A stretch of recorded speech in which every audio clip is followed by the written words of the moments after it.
जिंदगी इब्तिला और आजमाइशों का नाम है। अल्लाह रब्बुल इज़्ज़त ने ज़िंदगी और मौत का ये निज़ाम जो बनाया है, ये इसीलिए बनाया है लियब्लुवकुम अय्युकुम अहसनु अमला, ताकि अल्लाह रब्बुल इज़्ज़त अपने बंदों को आजमाए कि कौन अच्छे अमल करता है। एक मकाम पे फरमाया है कि हम तुम्हें खैर और शर के साथ आजमाते हैं।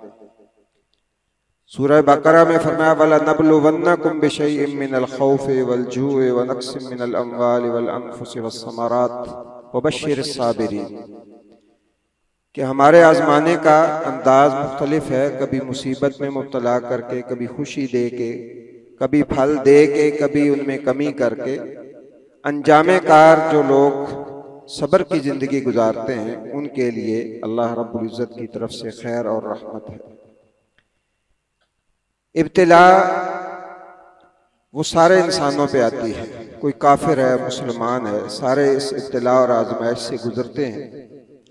लेकिन ईमान वालों के लिए ये इब्तिला और आजमाइश अल्लाह रब्बुल इज़्ज़त ने शर के लिए नहीं बल्कि उनके खैर और भले के लिए रखी है। शर्त सिर्फ एक है कि इंसान अपनी नीयत की इस्लाह करके इन आजमाइशों और तकलीफ़ों में सब्र करे और अल्लाह से सवाब की उम्मीद रखे। कोई भी इंसान किसी भी फील्ड से ताल्लुक़ रखता हो, उसकी ज़िंदगी में ये सिलसिला मुसलसल चलता है। कई लोग हसास होते हैं, वो ज़्यादा इसको सीरियस ले लेते हैं। कई लोग मजबूत आसाब के मालिक होते हैं, वो इनको बर्दाश्त कर लेते हैं। लेकिन कोई भी इंसान इससे खाली नहीं है। नामुराद और नाकाम वो शख्स है कि जिसकी आजमाइशें आए और वो उनसे फ़ायदा ना उठाए, उनसे अपने अल्लाह को राज़ी ना कर सके। मुसलमानों की अक्सरियत बीमारियों का सामना भी करती है, मसाइल का सामना भी करती है, माशी मसाइल होते हैं, औलाद के मसाइल होते हैं। हर शख्स इन मसाइल से गुजरता है। लेकिन मुसलमान को दाना और समझदार होना चाहिए कि वो इन मसाइल से जब गुजर रहा हो तो अल्लाह से सवाब की उम्मीद रखे और वो दर्जा हासिल कर ले कि जो दर्जा शायद आम आमाल करके भी इंसान हासिल नहीं कर सकता। नबी करीम सल्लल्लाहु अलैहि वसल्लम ने फरमाया है कि मुसलमान को पहुंचने वाला हम गम और परेशानी जो उसकी औलाद माल वगैरह के हवाले से पहुंचती है, अगर वो उससे सवाब की उम्मीद रखता है, अल्लाह इन बीमारियों को, इन परेशानियों को इंसान के गुनाहों का कफ़ारा बना देता है। हत्ता कि एक सोच और फिक्र जो दिमाग के ऊपर परेशानी की लाहिक होती है, वो लम्हा भी अल्लाह रब्बुल इज़्ज़त ज़ाया नहीं करता, मगर इंसान को उसका बेनिफिट जरूर मिलता है। और दूसरा ये है कि नबी करीम सल्लल्लाहु अलैहि वसल्लम ने फरमाया, जहां गुनाह माफ होते हैं, गुनाहों का कफ़ारा बन जाती हैं ये परेशानियां, अगर ये ना हो तो जितने गुनाह हम करते हैं, हकीकत ये है कि हम तो उसका वबाल एक लम्हे के लिए भी बर्दाश्त नहीं कर सकते। कांटा चुभता है तो अल्लाह ताला, हमें पता भी नहीं होता तो उस जो है ना कांटा चुभने को हमारे गुनाहों का कफारा बना देता है। और दूसरा ये कि अल्लाह ने बंदे की एक मंजिल मुकर्रर की है, एक मकाम मुकर्रर किया है जो बंदा अमल से बसा औकात हासिल नहीं कर सकता। तो अल्लाह तबारक व तआला इंसान को इब्तिला और आजमाइश के जरिए उस मकाम तक पहुंचा देता है। सैयदना अबू फातिमा रज़ी अल्लाह तआला अन्हु सहाबी हैं, वो कहते हैं हम रसूलुल्लाह सल्लल्लाहु अलैहि वसल्लम के पास बैठे हुए थे तो आप सल्लल्लाहु अलैहि वसल्लम ने पूछा कि तुम में से कौन चाहता है कि जो हमेशा सही रहे, तंदुरुस्त रहे, कभी बीमार ना हो। तो सब ने कहा जी हम चाहते हैं कि हम हमेशा सेहतमंद रहें, कभी बीमार ना हो। तो रसूलुल्लाह सल्लल्लाहु अलैहि वसल्लम ने नागवारी का इजहार किया, फरमाया मह, छोड़ो, ये क्या तुमने, सब ने जो है वो इस बात का इजहार कर दिया। फरमाया क्या तुम चाहते हो अन तकूनु कल हमीर सयाला, कि जैसे गधा अपनी जिंदगी में रूटीन में तेजी से भागता है और उसकी जिंदगी गुजर जाती है, तुम ऐसी जिंदगी गुजारना चाहते हो?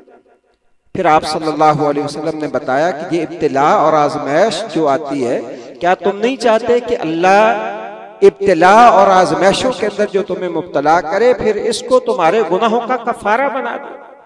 फिर आपने फरमाया अल्लाह ताला मोमिन को आजमाता है, आजमाइशों के अंदर डालता है तो उसका मकसद ये होता है कि वो अपने बंदे को एक मकाम पर पहुंचाना चाहता है जो मंजिल अल्लाह ने ईमान वाले की पहले से मुकर्रर कर रखी है जन्नत के अंदर।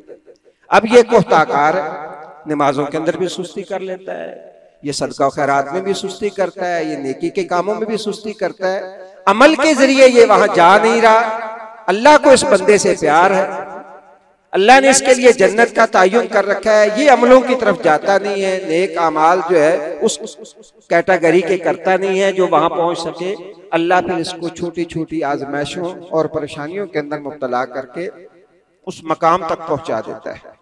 और कभी तो यूं होता है कि कोई शख्स जो बहुत ज्यादा इन आजमाइशों और बीमारियों के अंदर गिरफ्तार होता है, अल्लाह रब्बुल इज्जत उसे बगैर हिसाब किताब के जन्नत देने के लिए उसे इन आजमाइशों के अंदर डालता है। बुखार नबी सल्लल्लाहु अलैहि वसल्लम के पास आया, सही हदीस है, अल्लाह ताला ने जिस शक्ल के अंदर भी उसे भेजा, उसने कहा कि मुझे जो आपको सबसे प्यारे खानदान है ना उनके अंदर भेज दे। बुखार तो नबी सल्लल्लाहु अलैहि वसल्लम ने अंसार के घरों का इशारा किया कि अंसारी मुझे सबसे प्यारे हैं। तो अंसारियों को बुखार है, 6 दिन मुसलसल बुखार रहा। रसूलुल्लाह सल्लल्लाहु अलैहि वसल्लम उनकी तीमारदारी के लिए गए तो उन्होंने कहा अल्लाह के रसूल बुखार तो बड़ी शिद्दत वाला है। फिर आप हर मोहल्ले हर घर के अंदर गए और दुआ की अल्लाह इन्हें आफियत अता कर। जब आप वहां से निकले तो एक खातून रसूलुल्लाह सल्लल्लाहु अलैहि वसल्लम के पीछे आई, कहने लगी अल्लाह के रसूल मैं भी अंसारी हूँ, फलां अंसारी की बेटी हूँ, मेरा बाप भी अंसारी था, मेरा दादा भी अंसारी था, आपने सब अंसारियों के लिए दुआ की है, मेरे लिए दुआ नहीं की। रसूलुल्लाह सल्लल्लाहु अलैहि वसल्लम ने फरमाया कि अगर तुम चाहो, उसे असल में एक दौरा पड़ता था, उस सहाबिया को दौरा पड़ता था। आपने फरमाया अगर तुम चाहो तो मैं अल्लाह से दुआ कर देता हूँ, वो तुम्हें आफियत अता कर दे, और अगर तुम चाहो तो सब्र करो, फलकल जन्नह बिला हिसाब, लेकिन उसका सिला तुम्हें यह मिलेगा कि बगैर हिसाब के अल्लाह तुम्हें जन्नत अता करे, तेरा हिसाब भी नहीं होगा, जन्नत भी मिलेगी। वो कहने लगी फ़इज़न अस्बिर, अल्लाह के रसूल फिर मैं सब्र करती हूँ और मैं बगैर हिसाब किताब के जन्नत में जाना चाहती हूँ। ये जिन परेशानियों के अंदर हम आए रोज गिरफ्तार होते हैं और ये जिंदगी का ऐसा लाजमा बन चुकी है, खुसूसन हम अहले पाकिस्तान जो है, हमारे लिए तो परेशानियां जो है ना वो एक खत्म होती है, दूसरी आ जाती है, दूसरी खत्म होती है, तीसरी आ जाती है।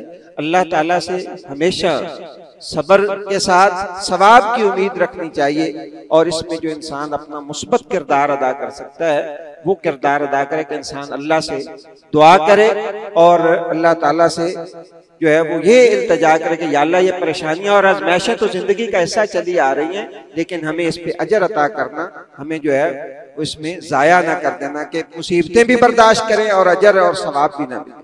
तो अल्लाह ताला मुझे भी और आपको भी रसूलुल्लाह की हिदायत को समझने और इन पे अमल करने की तौफीक अता फरमाए। सुब्हानक अल्लाहुम्मा व बिहम्दिका अशहदु अल्ला इलाहा इल्ला अंता अस्तगफिरुका व अतूबु इलैक।